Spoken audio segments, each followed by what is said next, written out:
আপনি কি মাসে কিংবা সপ্তাহে একদিনও ব্যায়াম করেন না কিংবা আপনি ধূমপান করেন? তাহলে আজকের এই দিবসটি আপনার জন্য। সুপ্রিয় দর্শকবিন্দু, আজকে কথা বলবো ওয়ার্ল্ড অস্টিওপোরোসিস ডে সম্পর্কে।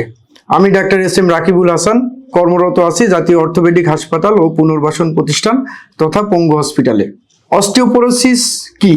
অস্টিও অর্থ বোনস এবং পোরোসিস অর্থ ক্ষয় হয়ে যাওয়া। অর্থাৎ অস্টিওপোরোসিস মানে আপনার হাড়ের এমন একটি অবস্থা যেখানে আপনার হাড় ক্ষয় প্রাপ্ত হয়ে থাকে। কাদের অস্টিওপোরোসিস বেশি হয়? সাধারণত যারা কায়িক পরিশ্রম করে না কিংবা যারা ধূমপান করে, মদ্যপান করে, এছাড়া মহিলাদের বিশেষ করে ঋতুস্রাব বন্ধের পরে এই অস্টিওপোরোসিস বেশি হয়ে থাকে এবং বয়স্ক পুরুষদের ক্ষেত্রেও এর পরিমাণ একবারে কম নয়। এছাড়া যারা বিভিন্ন হরমোনের সমস্যায় ভুগে থাকেন, যেমন হাইপারথাইরয়েডিজম, কিংবা যারা বিভিন্ন ধরনের মেডিসিন যেমন anti cancer drug, anti epileptic drug গ্রহণ করে থাকেন, তাদের অস্টিওপোরোসিস কিংবা ক্ষয়রোগ বেশি হয়ে থাকে। এই রোগের লক্ষণ কি?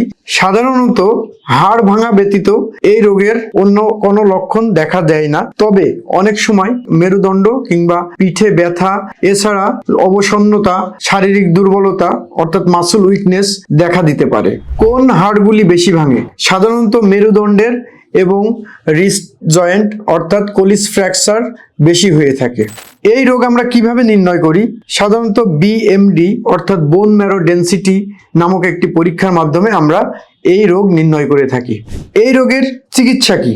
আমরা বলে থাকি prevention is better than cure, অর্থাৎ এই রোগের প্রতিকারের চেয়ে প্রতিরোধটা বেশি জরুরি। আপনি নিয়মিত শারীরিক পরিশ্রম করুন, অর্থাৎ ওয়েট বেয়ারিং এক্সারসাইজ করুন, ক্যালসিয়াম ভিটামিন ডি সমৃদ্ধ খাবার খান। এছাড়া যারা অস্টিওপোরোসিস ডায়াগনোসিস হয়েছে তারা ডাক্তারের পরামর্শ মতো ক্যালসিয়াম জাতীয় মেডিসিন গ্রহণ করুন। তো সবাই ভালো থাকুন, সুস্থ থাকুন এবং নিয়মিত কায়িক পরিশ্রম কিংবা ব্যায়াম করুন। ধন্যবাদ সবাইকে।